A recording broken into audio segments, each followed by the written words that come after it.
मार्कंडेय पुराण का छठा भाग। बलदेव द्वारा ब्रह्महत्या की कथा। पक्षियों ने कहा, अर्जुन के प्रति श्री कृष्ण की अत्यंत प्रीति देखकर बलराम जी क्या करने में मंगल होगा, इस विषय पर अनेक प्रकार विचार करने लगे। श्री कृष्ण को साथ लिए बिना ही मैं एकाकी दुर्योधन के पास वहीं जाऊंगा। इन पांडवों का पक्ष लेकर अपने ही जमाता और शिष्य का राजा दुर्योधन का किस प्रकार वध करूं। अतएव मैं राजा दुर्योधन और अर्जुन दोनों में से किसी के पास नहीं जाऊंगा। इसलिए कौरव पांडवों का जब तक नाश न हो जाए तब तक से इलाही तीर्थ यात्रा करता हुआ अपने आत्मा को पवित्र करूंगा। ऐसा निश्चय करके बलराम जी ने ऋषिकेश, अर्जुन और दुर्योधन को आमंत्रण करते हुए अपनी सेना से घिरे हुए द्वारका को प्रस्थान किया। जब से दुष्ट पुष्ट मनुष्यों वाली द्वारका नगरी में पहुँचे तब तीर्थ यात्रा का विचार करते हुए उन्होंने ताड़ी का अंग्रेस पान किया। रस पीने के उपरांत अप्सरा के समान गर्वित रेवती जी का कर ग्रहण करते हुए अनेक वैभवों से युक्त रैवत उन्माद ने पहुँचे। मदपान से उन्मत्त होने के कारण स्त्रियों से घिरे रहकर क्रीड़ारत होने पर उनके पांव डगमगाने लगे। फिर स्वस्थ होकर उन्होंने फिर अत्यंत रमणीय रैवत वन देखा। वह समस्त ऋतुओं में उत्पन्न होने वाले फलों पुष्पों से सुशोभित, बंदरों से व्याप्त, कमलवन से संपन्न तथा छोटे सरोवर और महावन से संपन्न था। रेवती जी के साथ उस वन में प्रविष्ट होकर बलराम जी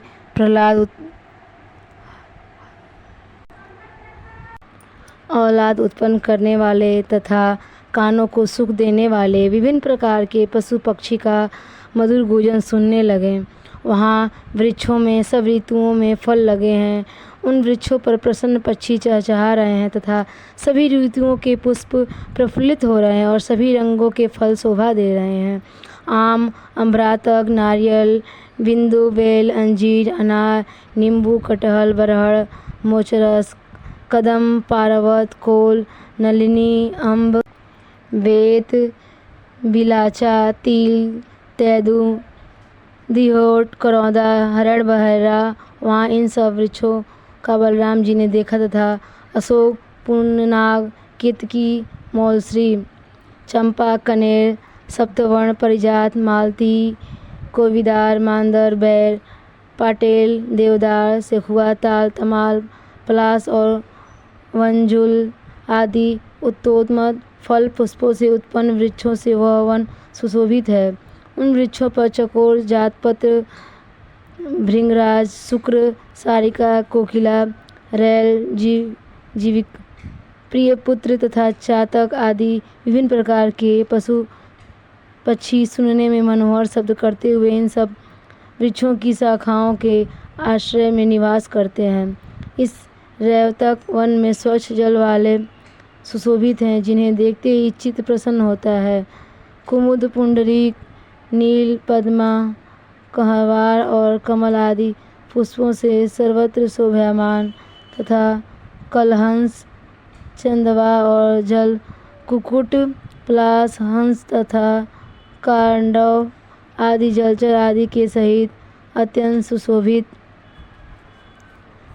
उस वन को देखते हुए बलराम जी स्त्रियों के सहित एक अत्यंत श्रेष्ठ लतागृह में पहुँचे। वहाँ उन्होंने देखा कि अनेक वेदांग ज्ञाता ब्राह्मण, कौशिक वंशी, भृगु वंशी तथा भरद्वाज और गौतम के वंशधर तथा अन्य वंशों के पवित्र ब्राह्मण और श्रेष्ठ मनुष्य कुशाओं पर और कई घास पर बैठे हैं तथा अनेक मध्य में पुराण की कथा कहने वाले सूत जी कल्याणमयी कथा कर रहे हैं। उस कथा में देवताओं और ऋषियों का वर्णन था। उसी समय उस ब्राह्मणों ने मदिरा के मद से लाल हुए नेत्रों वाले बलराम जी को देखा। सब मुनियों ने उन्हें मदोत्म देख उस समय सूत जी के अतिरिक्त अन्य सभी ने उठकर अत्यंत आदरपूर्वक बलराम जी का पूजन किया। फिर दानवों के हंता महान पराक्रमी बलराम जी ने सूत जी के द्वारा अपना तिरस्कार समझकर अत्यंत क्रोध से लाल नेत्र कर सूत जी को मार डाला। पुराणवेत्ता सूत जी के मरकर स्वर्ग में पहुँचने पर वृक्षालाओं पर बैठे हुए सभी ब्राह्मण वहाँ से उठकर चले गए। तब जिन बलराम जी की देह पर पद प्रतीत हो रहा था, वह चिंता और पश्चाताप करने लगे कि मैं ऐसा घोर पाप क्यों कर बैठा।